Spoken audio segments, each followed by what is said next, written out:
One question that I had is something we've discussed privately, but perhaps you could share with us. Has to do with an institute such as ours that's working on evidence-based issues as much as we can, and that is the current emphasis on the randomized control trials, i.e.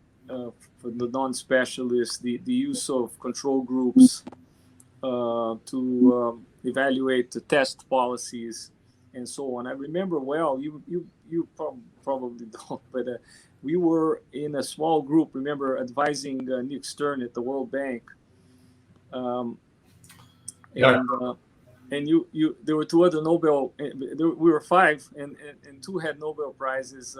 You didn't have yours yet, and of course I never will, but you made the one point there that I, at the time in the Brazilian government, felt was the key to everything, to many things we did, is that everything you do, you should do it thinking about evaluating the work to see if you're doing any good or not, and so on.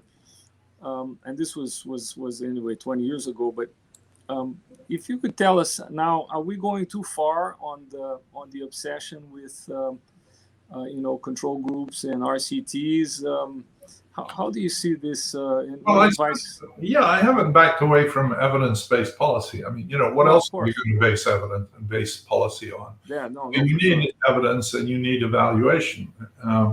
And the question is whether randomized control trials is somehow on a pedestal among all these things is the best way to do this, or maybe even the only way in some people's eyes. So you get extreme views saying, if it hasn't had a randomized control trial, we shouldn't pay any attention to it at all. And that's obviously nonsensical. I mean, we believe in education, and we don't think that's been subject to that sort of thing. We take aspirins when you have a headache. That's never had a randomized control trial either. So randomized control trials are good in some places, but you always have to pay attention to, if it works here over this time period under these circumstances, what's that gonna tell you about it when you gross it up? And sometimes these things you could expect them to scale up, but sometimes you really can't. I remember one example, for instance, this is sort of hypothetical, but I think something like this happened. You have a new fertilizer for cocoa trees or coffee trees, right? And you try it out in an experiment, and the farmers who have the new fertilizer get rich because it's much more productive and all the rest of it.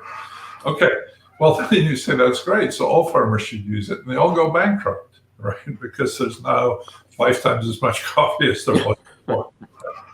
So you've got to integrate this with some economics somewhere along the way, and some of that is prior reasoning, and they certainly have a place. It's also true that randomization, it was often thought of as, if you couldn't control properly, you could randomly control. So that, especially with small experiments, and a lot of these are quite small experiments, you can no guarantee that you'll have similar groups on both sides. So your control group may not look like your experimental group at all. And that often happens. So it's just a question of, it's one tool among many. It's obviously, I think it's a good idea that the vaccines that I have in my arm were tried out in a trial.